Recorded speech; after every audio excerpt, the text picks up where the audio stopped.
안녕하세요. 고도로 날씬해진 TV의 이성배입니다. 이번 시간에는 비만율이 높은 성별, 연령 등과 그 원인과 해결 방안에 대해서 알아보려고 합니다. 특히 비만으로 살아가면서 받는 스트레스와 사회적 문제에 대해 살피면서 이를 극복하기 위한 방법을 세워보는 게 좋겠습니다.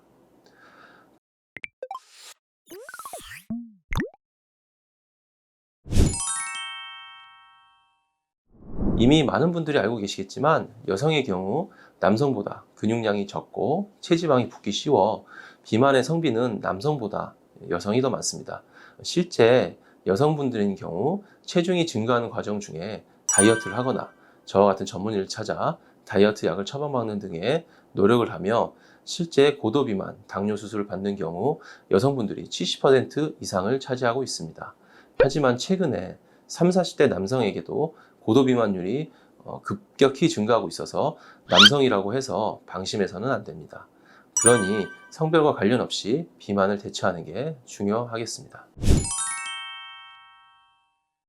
30대에는 고도비만으로 대사질환들이 발생하면서 고혈압약, 당뇨약, 고지혈증 약 등을 복용하면서 비만 치료에 대해 관심을 갖는 연령층이기도 합니다. 특히 고도비만이신 분들은 직장을 구하기 힘들기 때문에 무직인 경우가 많고 면접에서도 보이지 않게 차별받는 경우가 많습니다.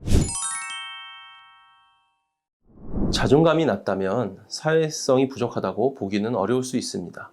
하지만 자존감이 낮다는 것은 타인의 눈치를 많이 본다고 해석할 수 있는데요. 그렇다면 신경 쓸 게 많아 예민해지고 자기 방어적인 행동을 하기 쉬워집니다. 그렇게 되면 타인들은 이를 사회성이 부족하다고 이야기를 하곤 합니다.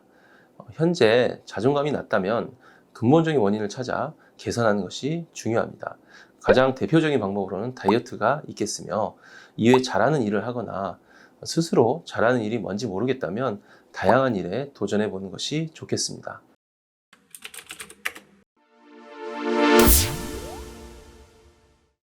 비만으로 인해서 병원에 진료받으러 오시는 분들의 주 호소에 대해서 공통점을 찾아서 리스트를 한번 만들어 봤습니다.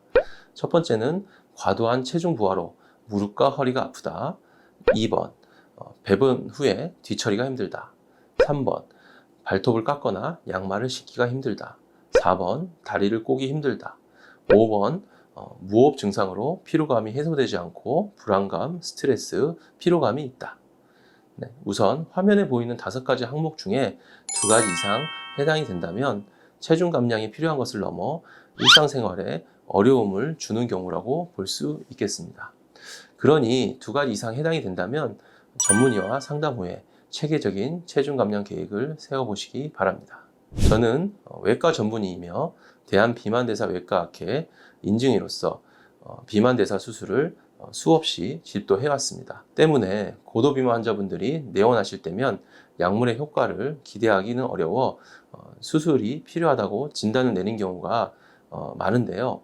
하지만 그 전 단계라면 스스로의 노력과 마인드 컨트롤로 자존감을 높이고 건강을 되찾을 수 있다는 점도 여러분들께 알려드리고 싶어서 이러한 영상을 준비하였습니다. 이만 고도로 날씬해지는 TV의 이성배였습니다.